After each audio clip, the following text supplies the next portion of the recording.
Party ఫిరాయింపు ఆరోపణలు ఎదుర్కొంటున్న station Ghanpur MLA Kadiyam Srihari ఇవాళ స్పీకర్ గడ్డం ప్రసాద్ ముందు హాజరు కానున్నారు. ఇప్పటికే కడియానికి నోటీసులు కూడా జారీ అయ్యాయి.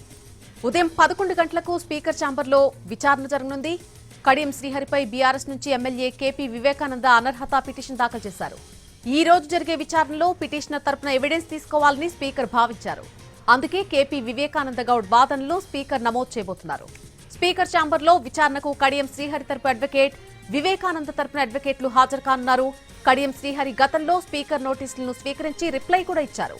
తాను బీఆర్ఎస్ లోనే ఉన్నాన్ని, పార్టీ నుంచి బయటకు రాలేదని స్పష్టం చేశారు. ఈ నేపథ్యంలో ఈ రోజు పిటిషనర్ తరపున అడ్వకేట్లు కడియం శ్రీహరి పార్టీ మారారు అనడానికి సరిపడా ఆధారాలను స్పీకర్ ముందు ఉంచాల్సి ఉంటుంది.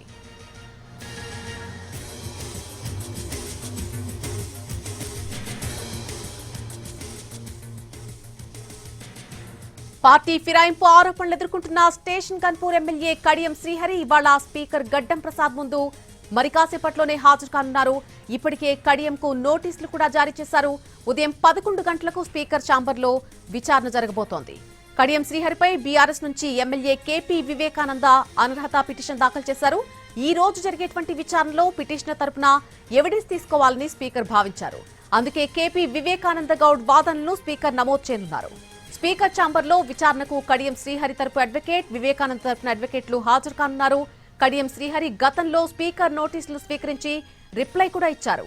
తాను బీఆర్ఎస్ లోనే ఉన్నాన్ని, పార్టీ నుంచి బయటకు రాలేదని స్పష్టం చేశారు. ఈ నేపథ్యంలో ఈ రోజు పిటిషనర్ తరపున అడ్వకేట్లు కడియం శ్రీహరి పార్టీ మారారు అనడానికి సరిపడేటువంటి ఆధారాలను స్పీకర్ ముందు ఉంచాల్సి ఉంటుంది.